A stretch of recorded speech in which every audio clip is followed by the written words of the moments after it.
What up, what up, what up? Welcome to this week's episode of New Orleans Basketball. As always, I am your host, Raphael Rattler, joined by my fellow middle brother, Garrick Rattler. What's poppin' with you, bro? What up, what up, what up? I hope things all good on this side, man, and enjoying the finals. Enjoying this. Man, let me tell you something, boy. The Lord got the gumbo pot on high in New Orleans, boy. He got Okay. it on boil. It is like 1,000 degrees every single day. It is not, there is no reprieve. You might get a little hot rain, but it's hot. So no, man, it's been steaming down here. But man, I can't complain about anything. Enjoying these finals, man. The Heat tied it up last night, man. What a game. I mean, people talk about that Heat culture stuff, but I mean, like, bro, it's like every single time they get on the floor, I'm like, well, the team that they're playing is better than them. Oh, it's 1-1. Oh, they're ahead in the series. And it's like, man, when you get a bunch of guys that buy into the team and and everybody is being selfless, it's amazing what you can accomplish. So I'm really excited about this Heat run, man. I like seeing the team that's not a super team being built, just getting into the finals and beating people's butt left and right. So it's been a good final so far, man. These first two games have been really good. So I'm just enjoying that, man, while we got it. The WNBA is tipped off. So I'm locked into the Aces and the spot, the Aces and the Liberties. I'm trying to watch both of those teams. I'm actually going to see them later on in the year. I can't wait to go see them out there. But all in all, man, it's all good on my end. How's everything on your side? Man, it's good. My son played in his first football game. Let's go, yes, year. sir. So that was crazy. And then we saw Spider-Verse on Sunday, which was incredible. For those that haven't seen it yet, go ahead and see I've seen it twice. But no, man, you everything you said was right on point. Like in terms of the finals, you know what I've really noticed the most? The adjustments and the coaching, man. Like Spoelstra, again, nobody wants to put Spoelstra in that category of like best coaches because he had LeBron and D Wade when he won and all that. But like, so did like Phil Jackson, like other greatest coaches of all time. Greg Popovich had Tim Duncan, like had generational talent. Like it takes both. You got to have generational talent and the ability to coach extremely well. And so like what you've seen in this clash of titans from the Eastern and Western conferences is two different styles. And to your point, like one team is a lot more talented than the other, but what you saw was Spoelstra make adjustments based off game one, whether it be lineup adjustment, rotation adjustment, schematic adjustment, whatever it is, in order for them to steal game two on a row. And that's their first, home loss at home. And so like, I look at that and I'm like, man, again, people talk about the youth of this team. And the youth of the Pelicans because of how their best players are 25, and things like that. But like you also have to think that like Willie Green is a young coach as well. Like he is in year 3, and really I count as year 0 because he hasn't had his two best players available for any of it, right? And so I just think that again, there's room to be grown there, but at the same time, with the experience and having guys available and stuff like that, we'll talk about that later in the pod. I think that helps everybody involved. So I think just to that point to close out, I think people say that coaching doesn't really matter until you really see good coaching and you're like, oh, okay, I see what it is. It's kind of one of those things that's out of sight, out of mind. And then when you see it, you know it. Right. And so you speak of good coaching, you speak of help. The Pelicans made an adjustment to their coaching staff. So James Borrego coached for the Hornets, not the Pelicans before, and has had several stops amongst the league. So he's been around the league, even though he's not that old. Like he's only a couple years older than Willie Green. He's been in the coaching ranks longer because obviously he was not hooping alongside Willie Green. So what do you think about that? Bringing somebody on with head coach experience. What do you think that does for the team? What do you think that does for Willie Green?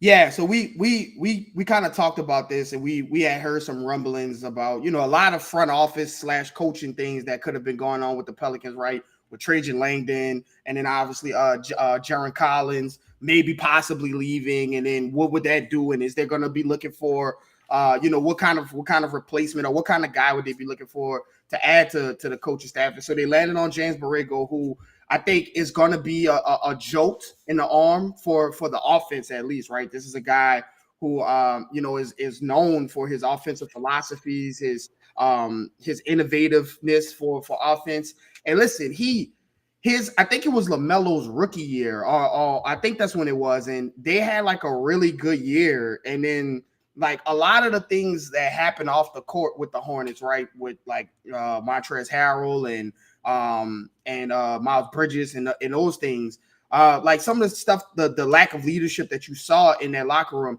like he kind of got blamed for it and got fired like after a couple of years, 1 or 2 years there, and they replaced him with Steve Clifford. And a lot of people around the NBA were like, why would you give up on a young coach just to go back to a former coach who didn't work out in the same exact spot? And so to see him, Borrego, kind of get another opportunity to get back into the coaching realm and contribute to the Pelicans, offensive success for sure, in a spot that is, as the people not being there, players not being there, be damned. There's some room for offensive improvement, right? We saw the Pelicans reach out to Mike D'Antoni, and according to Larry Nance, they didn't really see him very often, and so it was kind of weird to hear that, but James Borrego being hired as not a consultant, as like an associate head coach, meaning that he's going to be in that foxhole with Jaron Collins, who the Pelicans were able to retain, and Willie Green, and to have a guy who has been a commanding, the commander of men in a front office. I mean, in a head coaching position, especially having to deal with some of the younger guys that were there. And he was still able to kind of get those guys to generate a good offense. They weren't really super successful because they had problems defensively, personnel problems. But he was a guy that came in with some offensive philosophies that worked.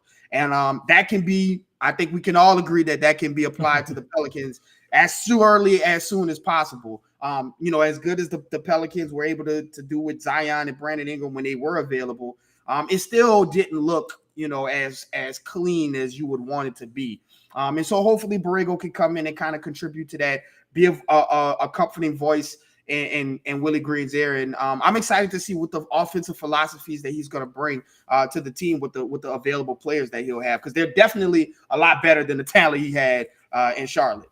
Right. The thing I revert back to with situations like this, and some of the things you hear is like, hey, he's quick to hold people accountable, which there may or may not have been issues with that in the Pelicans locker room. I just think that everyone was so comfortable with one another that you don't want to step on anyone's toes. And it sounds like James Borrego is not that kind of guy. Like he's willing to say what needs to be said at times, which can be refreshing to have someone with a new perspective come in and kind of mix things up. But I think it boils down at the end of the day is, again, we talk about having, head coaches experience. Well, Teresa Witherspoon was a head coach as well. Now, not at the NBA level, but in a situation where coaching, a lot of the adjustments you make, no matter what level you are similar, right?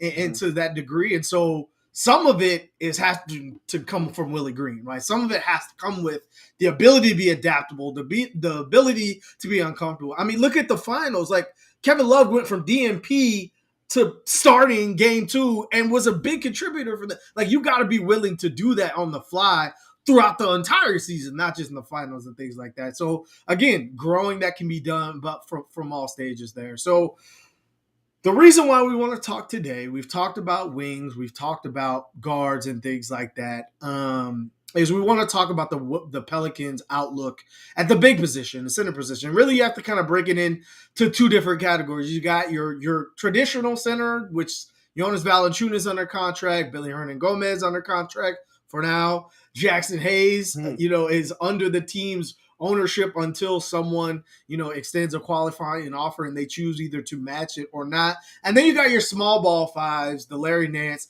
and the EJ Liddell, which everybody's excited to see and see what he can bring as well. And so you look at that crop, and on paper, you would say that's a pretty strong, group of centers. Like that's a pretty strong, versatile option or array for you to play at a big position. But then you watch last season, you're like, man, all of those guys were available except EJ Liddell. And every game, you're like, man, if we could get more from the center position. And sometimes it wasn't even JV's fault. Jackson didn't play half the season as well. Larry Nance had one leg for half the season. So, like, in some situations, like, it wasn't even to their demise. It's just something didn't look right at the center position. So I say all that to say, just like the other two position groups, I could easily see the Pelicans be like, you know what, we just gonna run it back with what we have because we don't know. We don't know what a full season with those people look. Does this sound familiar? Right. And so if they choose to do that, what are some things that you would be looking at that need to change, that need to be adjusted to get more out of the center position, the big position, so that it doesn't look like Brandon Ingram and hopefully Zion as well are just playing 2-on-5 in the half court? Well, first off, you mentioned him, so let me get this out the way. Shout out to Brandon Ingram for being named to the 2023 FIBA World Cup team. He's going to be going down there to the Philippines and playing in that tournament. So it'll be good to see the Pelicans represented there. And Brandon Ingram is a hell of a basketball player to have against the world. So it should be fun to watch that. But back to your question, the center position. So if they're going to run it back, right? If this is the team that they want to see, they want to see what's going on with the center rotation with the healthy lineup. I think the first thing that needs to happen, what we talked about, is that Willie Green needs to get a firm grasp that he has 13 to 15 players and not 10 for the entirety of the season. And what I mean by that is that you have guys, that you can put out there for regular season minutes who can contribute, right? We saw Billy Hernangomez, every time he touched the floor, right, he was a double-double. We saw when Jackson was available to play, and he did play, that he brought the team. I said it on the podcast when he was playing. The team just looked different when he was out there. And I'm not saying it's Jackson. It's just his playing type, right? To be such a stark difference from JV, you saw the guys get up and down more. You saw them get up and transition more because there were times where Jackson would outrun the big, right? And so now everything is collapsing on him, which would leave other guys open, right? For all of Jackson's faults, the man can catch a lob and he can dunk. He can't do anything else. He can catch a lob and he can dunk. And so him running down to the front of the rim posed a defensive conundrum, right? To get back in transition and things like that. And so you got to be able to let these guys play, right? You can't have Jackson sit the entire season, except for sporadic playing time, and then throw him out there with the season on the line, because this is a guy who was a raw prospect when he was drafted. The only way that raw prospects get any better at NBA basketball is playing NBA basketball. And so if you got this guy just sitting on the bench every game, warming up, doing 360 dunks and doing all of this crazy stuff, and then when the game tips off, he's plastered to the bench. And then when you do play him, he makes 4 good plays and then 1 bad play, and then you yank him for weeks to be, and not playing. And so you not only do you not get him ready, you actively work against him and his confidence and his ability to perform, and to get better at the game. And so, when you have guys like that, Jackson available and Billy Hernangomez available, you ought to be able to utilize them so that JV isn't the scapegoat for every single thing that goes wrong, because he's having to shoulder the load, and then Larry Nance having to be Superman and Mr. Fix-It-All on one leg the entire season, right? And so you don't have to worry about that if you got guys like Billy and Jackson to come in and spell that. And then when you talk about the small ball rotation and EJ Liddell coming back, I mean, listen, I said it on the podcast a couple of weeks earlier. If EJ Liddell is 60% of Larry Nance, then I think you need to start having conversations about, Larry Nance's contract and what are the things that he brings that's over EJ that's taking up, that eating up that amount of money that Larry Nance makes, is especially if EJ can come in and be even more of an athlete because of him being younger. And, obviously he had the freak injury accident, but not having the repeated over and over injury history that Larry Nance has have. And like you said, a lot of things come down to just, business moves and And it's not a thing of, is this guy good, right? You talk about, it not being a lot of, things that happen with JV, not being JV's fault, being put in positions where it's not, conducive to him succeeding and things. And you've heard him say that he wants to extend here and be in New Orleans and be with the Pelicans. And I'm sure in a good world, in a right world, like JV is a extreme great contributor to this team, right? This guy is a walking double-double. He's available for most of the games, if not all of the games. And so that's a guy that you want to have on your team. But it's just that if the coach does not see him as part of the philosophy, and even when it gets down to the point where like him and CJ are your best offensive threats or your best gravity threats, along with Trey Murphy, because Brandon Ingram and Zion out, and you still aren't giving him the ball. And then you go into the playing game, and the Timberwolves have two centers that are hurt and one that punched his teammate and got sent home, and you still don't feed JV. It's like, it's working backwards. It's hustling backwards for everybody involved. The Pelicans, Willie Green, and JV. Everybody is losing at that point when you're not utilizing him. And so if Willie Green and the team are going to run this, if David Griffin and Willie Green decide to run this team back, run this center rotation back, then you have to be able to be flexible with the guys that you play. And then the guys that you do have, when they have a mismatch, feed them, go to them, keep them engaged, because that's how you get the best out of a JV, out of a Larry Nance, out of a EJ Liddell, and then letting Jackson get up and down the floor to do the things that work best for him. Those are how you make this center rotation look like. But for my money, bro, to cap this up, I just think that there is a look to the Pelicans when Jackson, that type of center, was in a team that I think you have to at least give a look at if that option presents itself. Yeah, I see what you're saying there, and I want to dive into that a little bit more. But first, I think everything that you just summed up is that I think it's on Willie Green to like see what the game needs and like make an adjustment. Like that is what a deep rosters, that's the luxury, that's the benefit of having that. To your point, there are times where, yeah, okay, you got to take JB off because they're killing him in the pick and roll. All right. He doesn't have it going offensively. Okay. But there's also times where they can't stop him. So you might as well continue to play through him and get people in foul trouble and things like that, which I don't think there was enough of give and get, right? Like, I don't think there was enough trust to let him figure it out. You mentioned the OKC game. Like, that was wild. Like, OKC, one of the thinner teams in the NBA, and like you didn't use your second best option offensively to generate in a closeout game. And so, to your point, even though Jax gave you something different, it's crazy you didn't take advantage of that, but you saw it all season long. And so I agree with you. Like, if you're not going to go that route, if that's not your philosophy, something has to be done. There's no reason why JV has to be frustrated because his minutes were at a low in the last 8 years of his career. His scoring wasn't as where it needed to be, and he seemed like the scapegoat in a lot of situations where he wasn't able to punch back because he wasn't getting the same opportunities offensively. So I think that's important. And so to your point, you have to play the young guys. I think the issue with Larry Nance is not necessarily his contractor, because just like CJ, I think he means a lot to the team outside of just the court, on the court. I think off the court, he means a lot to the team, and what he's doing with the community is big as well. But I think he needs less minutes. You talk about his injury history. I think that's important, but I also think, just like his boy Josh Hart, I also think he's the type of player you have on a championship winning team. Like, that's the type of glue player that can help everyone else around him, but you got to be available and you got to be healthy enough to get there.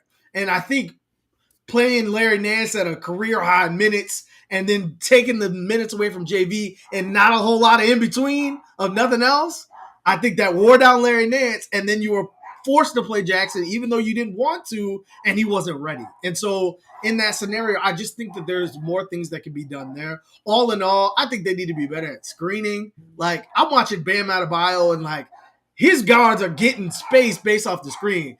How many times did I text you or call you? I'm like, okay, first half or first quarter of the game, I guarantee you one of the Pelicans bigs gets an offensive foul because either the guard went too quick and didn't allow him to get set, or it just wasn't a good screen right away. Like, they need to be better in that area. We talk about floor spacing. If EJ's going to play, to your point, he has to add an element to the game that's different from what they had. With Larry Nance at the end of the season, it didn't have any lift, couldn't shoot the ball. JV was like hesitant and not always confident with the three ball, but EJ lets him fly. Like, he went back to college to prove he could shoot and shot at a 37% clip. We just talked about it. There were 3 players on the team that shot higher than 37% on this team. And so if that's going to be the case, you've got to have someone else that can add something else. What are the 2 biggest holes? We've been saying this for 4 years. 2 biggest holes to this team: rim protection, which EJ Liddell brings. Again, he was one of the top blockers ratios coming out of college, and shooting, which EJ Liddell brings. So again, it sounds like it's rounding into a EJ Liddell is going to carve out a role for this team, but who will be the other big and what will be the other roles and things like that. So I think that's important. You mentioned something that I want to dive into. The Pelicans were about average in their pick and roll uses. They were like middle of the league. Zion also didn't play the majority of the season. I would assume with a James Borrego and a renewed emphasis on offense, put it that way, if Zion is available and Brandon Ingram are available and all the different pieces now you got to play with that have taken a step forward, like Trey, like a Jose, whatever, you're going to get more pick and rolls with Zion, either hunting a matchup, which I don't know. I was thinking about this. Does Zion really need to hunt matchups? Or, like, if they have a big on him, the market matchup, yeah. Okay, like, you feel comfortable him going one-on-one, whether it's a guard or center. But regardless, more pick and rolls. And so if that's the case, if you anticipated more pick and roll offense, I do. Do you need more of a lob threat, which you just alluded to, or a traditional post-up big? Like, if you know you're going to lean your offense into more of that, what would you rather on the court with Brandon Ingram and Zion? I think for me, I like I've said, I think for me it's the athletic big, because there is, and we watched it yesterday, right? There is something to the word gravity. Everybody, it gets overused a lot. But you saw in the fourth quarter of yesterday's game, you saw Duncan kind of take over the game with shot making and gravity, right? People are so worried about where he is that it affects other people. Other people get wide open. And I think that, when you look at that matchup with the Boston Celtics, you saw a lot of it, right? You saw a lot of, Marcus Smart finding Robert Williams over the top and Bam stepping up, but like also trying to figure out where's Robert Williams at times. And I'm thinking about, the gravity that like a rim and a lob threat rim running big would have with Brandon Ingram and Zion and Trey Murphy out there and CJ McCollum. Because if you have to worry about those guys, the pick and roll is a very, very intricate basketball play. It's a basic one, but it's very intricate, because if you can have guys like Brandon Ingram and CJ who can, when a pick comes and the big man has to come up and they have to decide, is this guy going to hit me with a step back 3 or is he going to hit me with a pull up mid range, right? If I pull up, is he going to hit me back with a step back 3 or drive past me? If I play drop coverage, is this guy going to shoot a 3? Or if I split the middle and play at the level of the screen, am I going to be able, is he going to hit me with a mid range jumper? Well, if you have a lob threat, right? Like if it's JV and JV sets the screen, he's looking to pop, he's looking to catch it and roll very slowly, right, to the rim. But if you have a guy that's at the rim, I'm talking about a lob threat, and that big man center has to play the lob threat as well as the mid-range pull-up, as well as the three-pointer. And I'm talking about elite mid-range shooting. When you talk about CJ McCollum and Brandon Ingram, that's a very, very difficult proposition to have. Oh, and by the way, Zion is somewhere on the floor, and Trey Murphy is somewhere on the floor. So it's a lot for defenses to have to worry about, as opposed to a pick and pop where JV would pop. And like Larry Nance said in the spaces, everybody likes to play in the mid-range. So if you got a guy that's picking and popping to the mid-range, where CJ likes to be, and Brandon Ingram likes to be, and Zion likes to be, it's just a convoluted floor. It's a very, very packed area. And so I think the lob threat, the constant threat at the rim, we're talking Mitchell Robinson, we're talking Robert Williams, those guys that you got to throw it at the top of the backboard well, but they don't, I think that's something that Brandon Ingram and CJ and Zion would benefit a lot from. Right. Again, I enjoy torture apparently because I went back and watched some old Pelicans games from the beginning of the season and the middle of the season, things like that.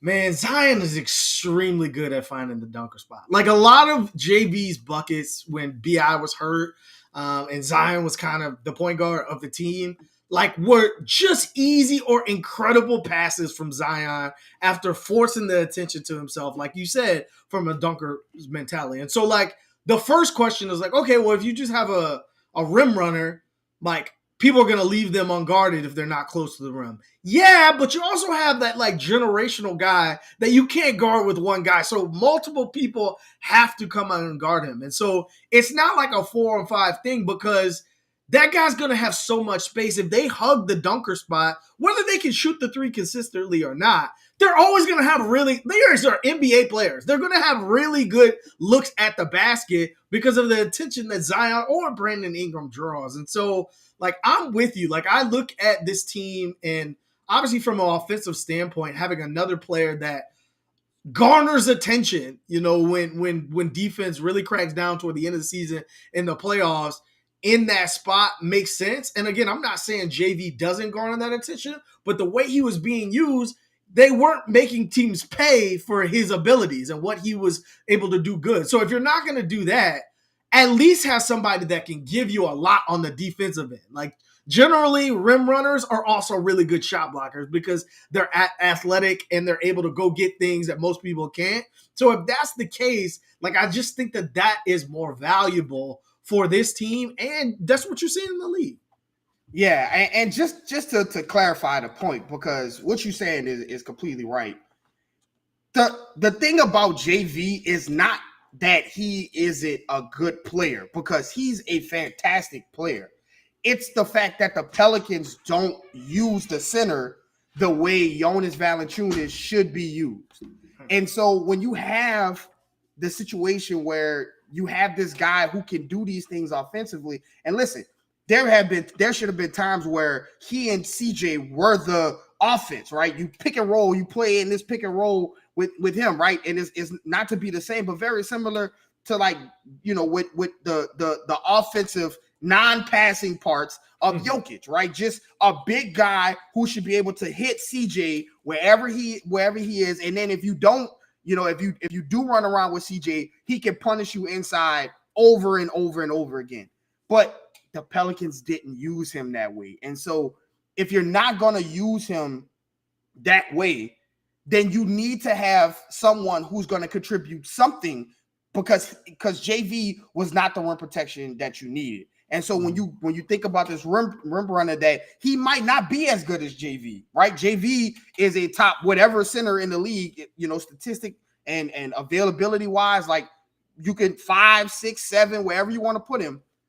But if the Pelicans are going to use him that way, then and he's going to get beat defensively, then you have to find somebody who's going to give you something if it's not going to be offense. And I do think there is something also to where we always talk about addition by subtraction, where because JV is a guy that does like to score and that is known for scoring, that if you get a guy that's like, listen, I'm here to catch lobs and play defense, that you get more shots to Trey Murphy. You get more shots to Zion and Brandon Ingram. Not to say that JV would take shots away from those guys like in a normal world, but you're looking, you have to feed all of these mouths, right? All of these guys who want to score, you have to feed them, right? If JV is scoring 6 points a game every game, he's not going to be held happy, and neither is the Pelicans, neither are Pelicans fans.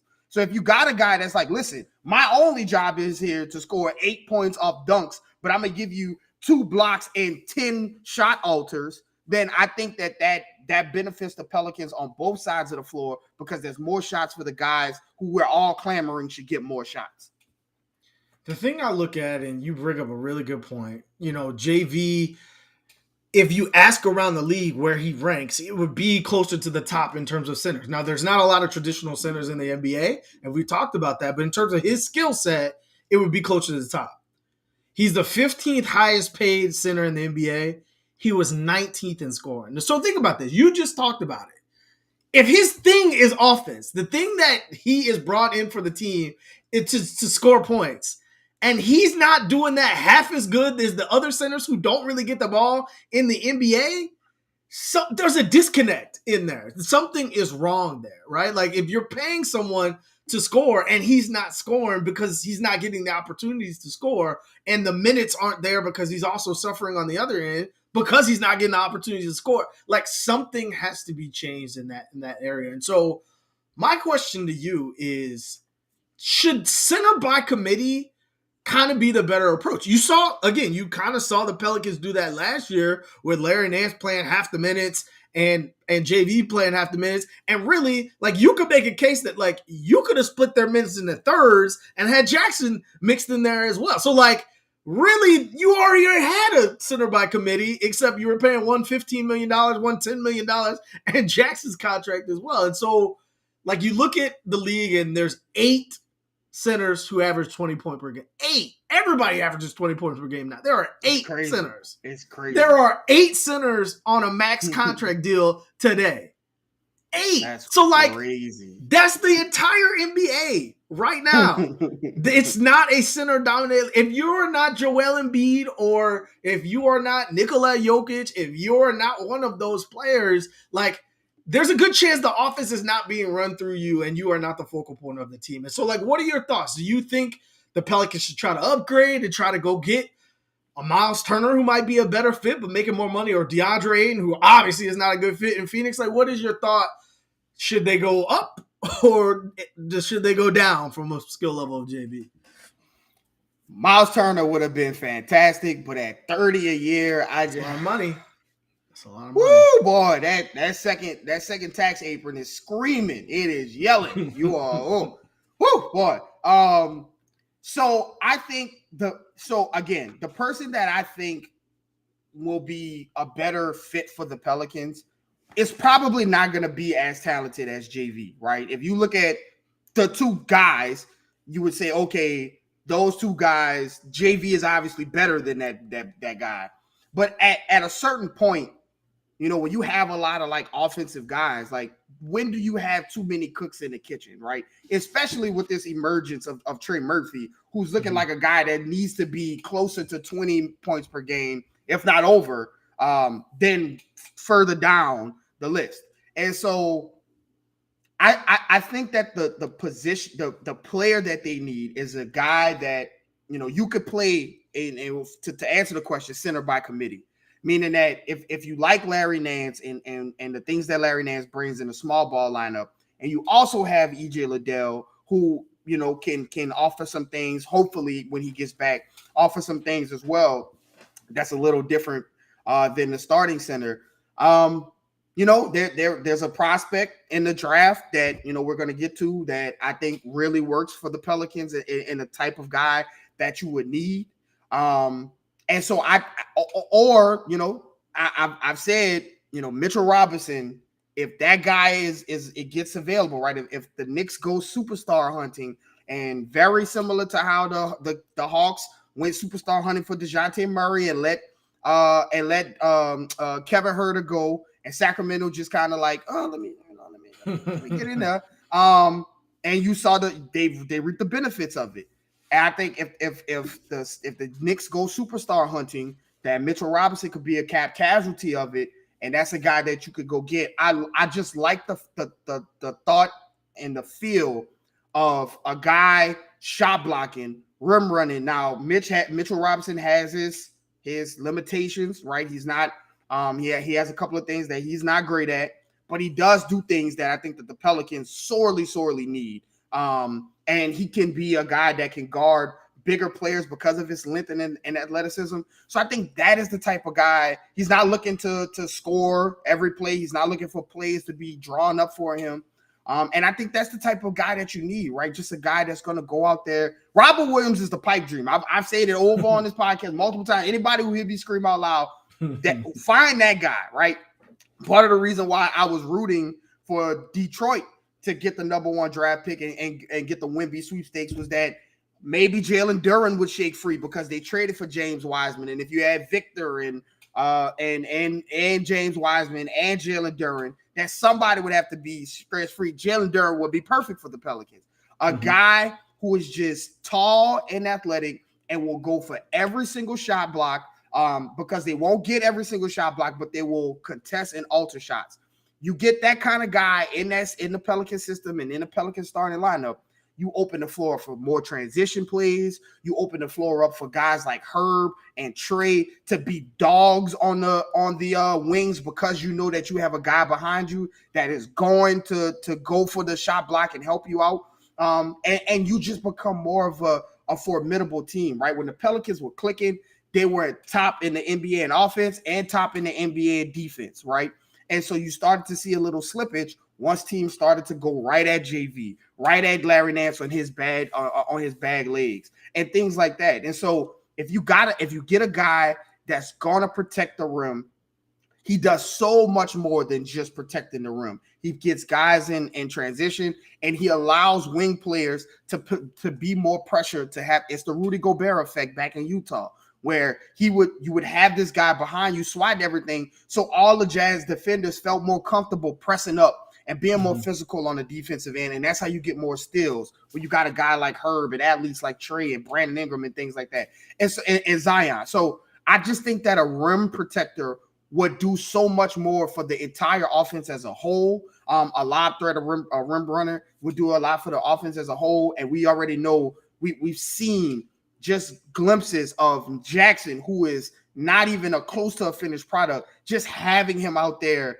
and having his presence out there changed a lot for the defensive mentality of the team. And so I think that you could take a step back from JV's obviously skill and the things that this guy will not be as good as JV. JV is a phenomenal center, but the things that he does and the way Willie Green won't use him, it just doesn't translate to what you need on the floor, especially when you talk about the defensive side of the ball.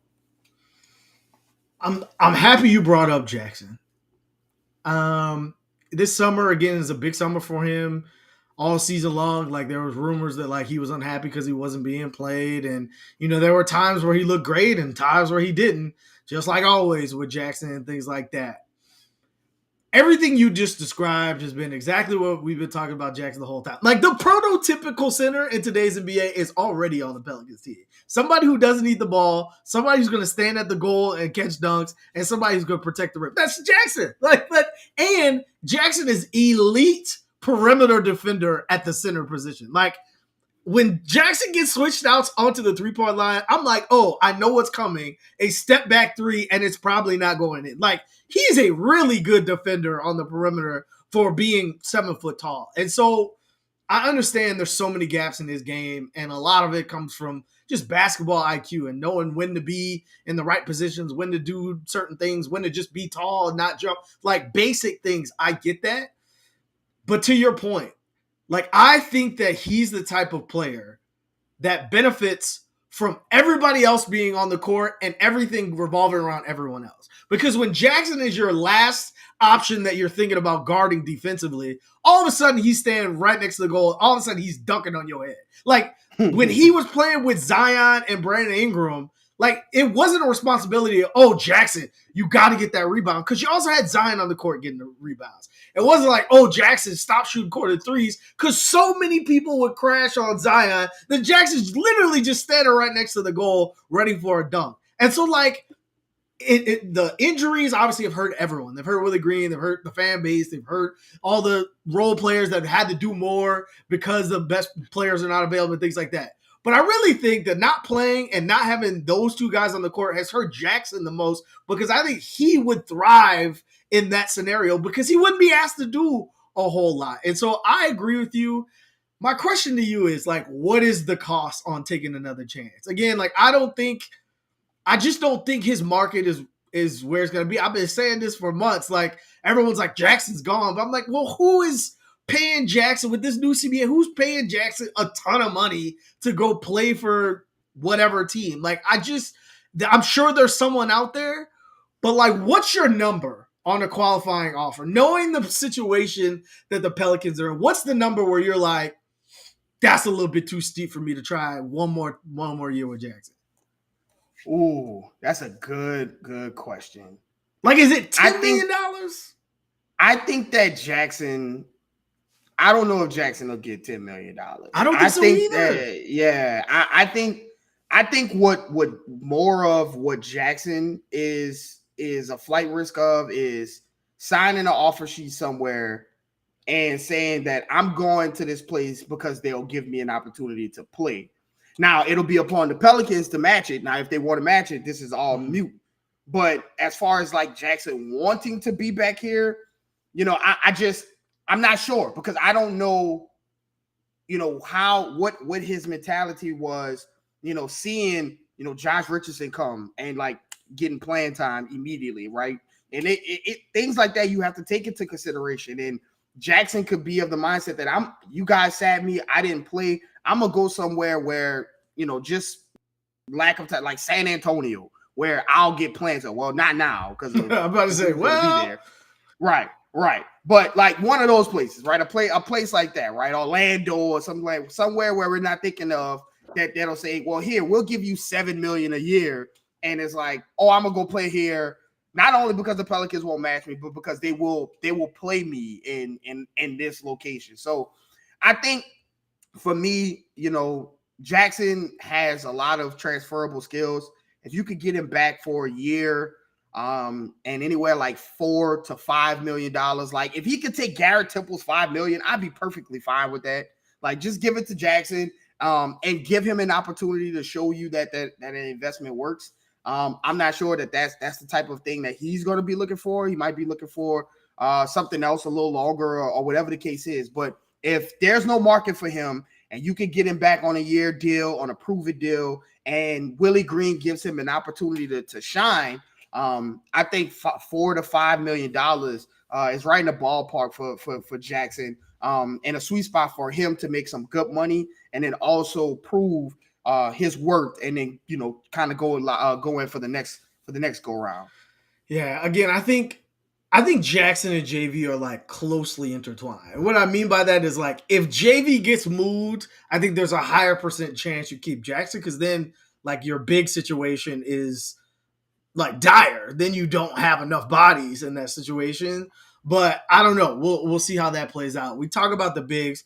A player we haven't talked a lot about, who maybe we should, is Billy Hernangomez. Again, like somebody who coming off Eurobasket MVP, his brother just made a movie, like feeling good about himself. To your point, every time he's given a chance, like he puts up good numbers. You look back like, damn, how did Billy have 10 and 10? Like every time in those scenarios. And like recently you've heard JV say that, hey, I want to come back on a new contract, but management has some decisions to make. You hear Billy in the news saying, hey, I want to play for the Pelicans, but I want to play more so than anything, and I was never given a chance. So it doesn't sound like any of the centers in the New Orleans locker room feel comfortable about their future moving forward, besides maybe EJ Liddell. He might be the one player who's like, you know what? I know I've got a spot. I don't know about y'all, but I got a spot, right? You look at that and like, what would you do with Billy? Like he's making under contract for $2.5 million. That's a great contract if you're the Pelicans for a third string center who any night could start for you. Does he have value with other teams? Like Griff talked about it at the end of last year. He was like, man, people were calling us about Billy. He wasn't playing. We hung up the phone, stuff like that. Like, what are your thoughts? Like, is there any situation where this works out for all sides, or do you see Billy, trying to prove himself elsewhere? I think that there is a market for Billy. Okay. I think that other teams see just how reliable he is and how professional he is, right? Just outside of the things that he does on the court, the fact that he's always engaged. He's the first guy off the bench. He never lets, his Twitter likes leak onto the floor. And so you see a guy who wants to play and wants to be on the floor, but you never get that sulking from him. And then on the floor, this is a talented guy, right? Like you said, Eurobasket MVP, double every time he plays. Not the worst rim defender, right? He can put his hand in the air, but he's not a shot blocker, but he can be big at the rim. And he has a little bit of athleticism for a big guy. And so I think that that's a guy that a lot of teams would love to have as a backup reserve big on their team. I can definitely see, if the Timberwolves lose Naz Reid, I can see if they go get Nickel to be putting in a good word for Billy Hernangomez, and the Timberwolves making a call in for Billy as a backup big to Cadden and Rudy. So I think he'll have a market. I think, like you heard David Griffin say that people were calling. I think that other people are going to call. I think that if the Pelicans are smart, man, Billy is a guy that you hold on to until he walks, right, and until the contract is up, because we've seen it. People do not stay healthy. Mm-hmm. They don't. They just do not stay healthy. Knock on wood, JV was completely healthy for most of the season. And if you move and get another guy, hopefully that person is healthy. But Billy Hernangomez is a guy that steps in. He doesn't need a lot of plays run for him. He doesn't obviously need to play a lot to still feel comfortable in his role on the offensive side of the floor. That's a guy that you want to keep available. And it sucks because this is a guy who does have some talent, and on other teams would get backup 5 minutes, probably steady backup 5 minutes on other teams.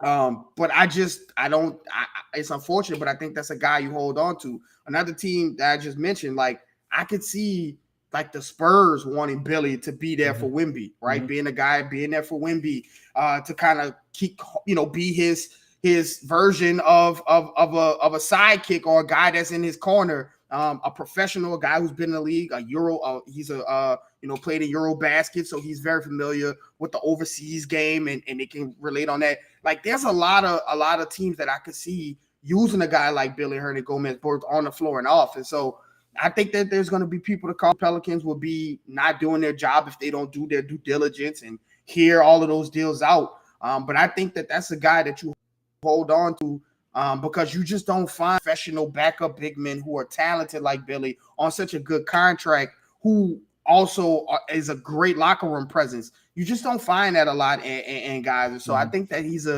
one of the guys that I think that you hold on to, and you just feel bad for the guy. And hopefully, there are spots in minutes where he can play, and maybe further down the line at the trade deadline, somebody hit you with an offer that you can't refuse for Billy.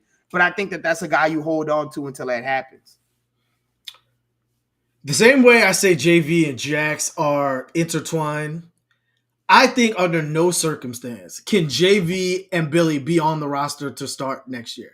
Because we talk about Billy being JV light, they're too similar. Like, their games are way too similar. Like, obviously JV is probably the superior player, although, Willie might tell you something different because of Eurobasket. but like in that scenario, you can't have two of the same guys when you have an obvious deficiency at that position that you haven't addressed. Like, how many times are we going to enter a season and say, well, the Pelicans could use rim protection? Like, you cannot do that year after year after year and make no adjustments and have two players that both struggle at that exact same thing and not have a different look. We talk about like the having versatility and having options as a deep roster. Well, you want to have different kind of options. Like, you don't want the exact same player that has the exact same weaknesses to be on the bench but never plays. Like, if you're going to have someone that never plays, have his skill set be different than what your starter and things like that. So you can't have Coke and Pepsi in your lineup. You cannot. You cannot. Yeah. You cannot. Yeah. Let me ask you this question though.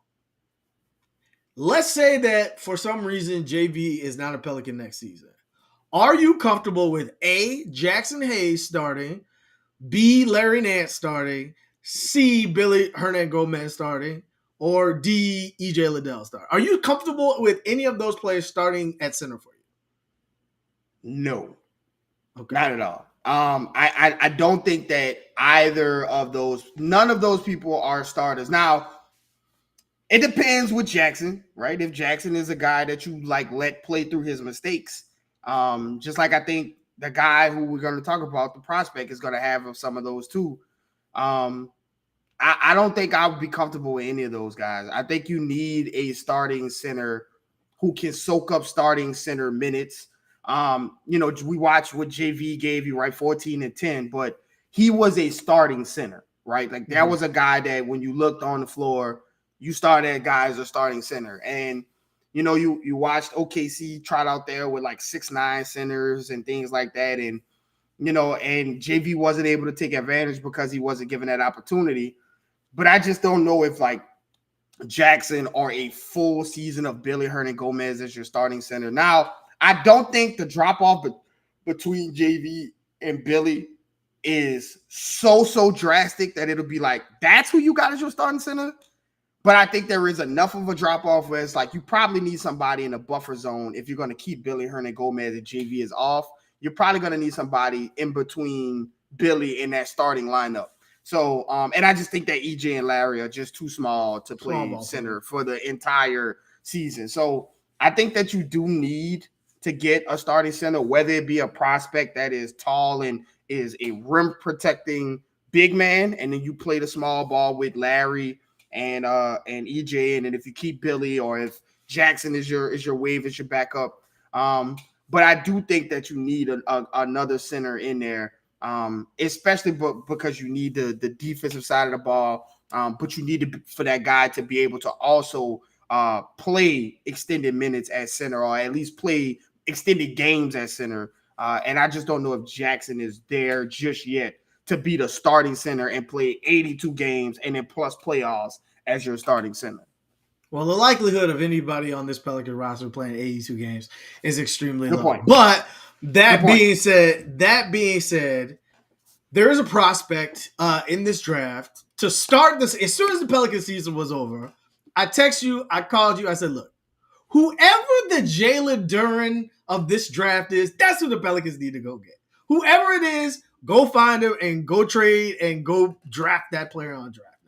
Well, it turns out there happens to be a Jalen Duren in this NBA draft that happens to be in the same range. So as far as prospects, there's some other good prospects out there, like Noah Clowney out of Alabama came on late in the year. He's kind of a stretch center who also has the ability to shoot a little bit. Got James Najee out of Barcelona and things like that. But the guy who, if the Pelicans are going to pick them in the lottery, they're going to pick is Derek Lively out of Duke. Again, Duke player, so there's a very good chance he ends up on the Pelicans. 7'1", 19 years old, 230 pounds. Remember when Jackson was drafted and we were like, man, if Jackson could get to like 230 or 240 or 250, like it would be great for him. And like every year he gets a little bit bigger, but he's still skinny. And that's why they were playing him at the 4 for no reason. This guy is already 230 and he's 19 years old. Didn't score a whole lot of points. Didn't score a whole lot of points. Didn't even have a whole lot of rebounds. But the thing that I love about him, he is the number one. He comes from a high pedigree. He was a number one recruit in his high school class. Now, last year at Duke, I think Duke aficionados and Duke fans, like, I'm sorry, Cameron Crazy, like, I'm sorry, all that. But, like, Duke had a disappointing year. Like, they had a bad year. Like, that's naturally what happens when you lose a legend. You have a bad year. And he was a part of that, right? Like, they just underperformed in a lot of ways, and him with all the hype coming behind his ability as a player, he underperformed in a statistical. But like the things that he does extremely well, this is exactly what I was talking about Miles Turner earlier in the year. The things that he does extremely well are the exact things that the Pelicans need. And so the reason why I asked you that question of would you be comfortable with any of those players starting for the Pelicans next season? I would be comfortable starting this rookie prospect at center because, again, you're not asking him to score a lot of points. Like, he averaged 5 points in college, but he also averaged 4.4 blocks per game. Like, this guy led the country, all freshmen, in blocks per game. Like, and he's a smart defender, so he doesn't, like, jump when he doesn't need to jump like Jackson does at times. and like get ticky-tack fouls. Like he knows that, hey, I'm 7 foot tall, so like I'm going to most likely block your shot if you get anywhere close to the rim. And like he timed it up. Like he's a really good intuitive defender in a lot of ways. When he switches out to the perimeter, he's not this huge liability that gets cooked as soon as a guard's it. Now he's not Jackson in terms of his ability to defend on the perimeter, but he's not JV either, if that makes sense. So like his ability to rim run, and he's an incredible athlete and score at the basket, everything we were talking about earlier, in terms of like people don't like to typically play bigger players younger because when they're younger, because it's a harder thought process because you are the anchor of the defense and you've got to move and think differently than everybody else on the court because you're protecting the rim at the end of the day. But he's really smart and his basketball IQ is really high. And so for the things that he would lack, like he doesn't really have a jump shot now. He doesn't really have like a consistent floater or offensive game. But what he can do is stand right next to the goal and catch wide open dunker spot passes from Zion. What he can do is get offensive rebounds and defensive rebounds because he can jump higher than everyone and out-rebound everybody. What he can do is protect the rim. And so I think a player like this, again, you got to address one of the two things. Like you cannot leave this draft if you walk up to the podium as the Pelicans and you're like, this is a player we are going to take. You cannot leave the draft without addressing rim protection and not without addressing shooter. One of the two have to be done. And so in this scenario, I would take a Garrick Lively, unless Jordan Hawkins was still on the board. What do you think? What are your thoughts on Garrick? Yeah, this is a guy that is very, very, very intriguing. And I think if you're talking about the glaring hole that the Pelicans have, I think this is a guy in all of his 7'1" frame fits that perfectly. Now, he didn't show a lot of offensive ability at Duke, but in his pro day, he hit 14 straight corner threes. Now, again, that's with nobody on the floor. That's with nobody contesting him. That is just him in comfortable shorts and everything going. But my thing is, if he's comfortable taking them, can you hit one, right? Because you're going to get wide open shots. If B.I. and Zion are attacking the rim, can you hit one? Can you hit one open one? And that's enough. That one is enough to have centers coming out and looking to guard you. And the second center's coming out and looking to guard you, taking one step, there's the pay for Brandon Ingram, for CJ, for Zion. And so I think that there is some growth opportunity for his offensive game there. Now, let's talk about what he's really good at. Again, I talked about having a guy that is ready and willing to block shots and will go for them, right? Give that effort. This guy is that. He gives every effort on every shot. And so you start to build a reputation where, am I looking over for this guy? And like I always say, basketball is played in windows. And if you could have that window slows a split second earlier than it should have, that gives defenses time to react. Basketball players are so fast, and you give players these time to react to things because you have a shot blocker there and a guy who is willing to put his everything on the line to get a block. That does things for the Pelicans that there's no guy on the Pelicans roster that can do that right now. And so I do think that Garrick Lively is going to be, if he's available, a really intriguing pick for the Pelicans, and one that they are seriously have to contemplate, because like you said, the things that the Pelicans are sorely missing, that is very glaring, he fits the mold right there. And then here's a guy at 230, has the frame to start and has the frame to bang with other guys, right? Obviously not Joel Embiid and Jokic, but who does, right? We're not talking about those guys. We're talking about the rest of the NBA outside of those two guys. And I think that he's a guy that can bang with those guys. He can get up and down the floor. And he's shown an ability, and by hitting those 13 straight corner threes, that he's shown a guy that he's a guy that wants to get better, that is not scared to at least show his ability to shoot. And I mean, listen, 13 straight corner threes for anybody is very difficult, whether there's somebody there playing or not. And so I think that showing that along with his athletic ability and his intangibles, meaning his locker room presence, that Coach John Schneider has been talking about, and his basketball IQ, I think that is a package that's just nicely tied up, waiting for the Pelicans to unwrap. And so, like you said, I like adding Jordan Hawkins as a shooter, a guy who can, we talked about him in the wing section, where he's a guy that can movement shooter, knockdown shooter, can space the floor for guys. But I think that Garrick Lively is just as needed for the Pelicans as any other guy available. So Garrick Lively is definitely on my list as one of the guys. I think I'm with you. If the Pelicans can walk out of this draft, if they do indeed draft a player, they can walk out of this draft with Jordan Hawkins or Garrick Lively. I think you consider this a success. Yeah, and the last thing about Derek is, like, he was a better shooter in high school. He just didn't shoot a lot at Duke. Like, it wasn't, not only did he miss, it's just he wasn't taking them like that either. And so I think, to your point, when people, just like with Dyson, like when people show the want to we get better on the shot, eventually it tends to come at some point as well. So that's all we got for you this week. Again, like, the bigs are a mystery going into the offseason. Who knows what the Pelicans roll out there to start next season? The draft will tell a lot. Free agency will tell a lot. But something tells me if there's going to be movement, it's going to be in this area. So what you got left for the people, Garrick?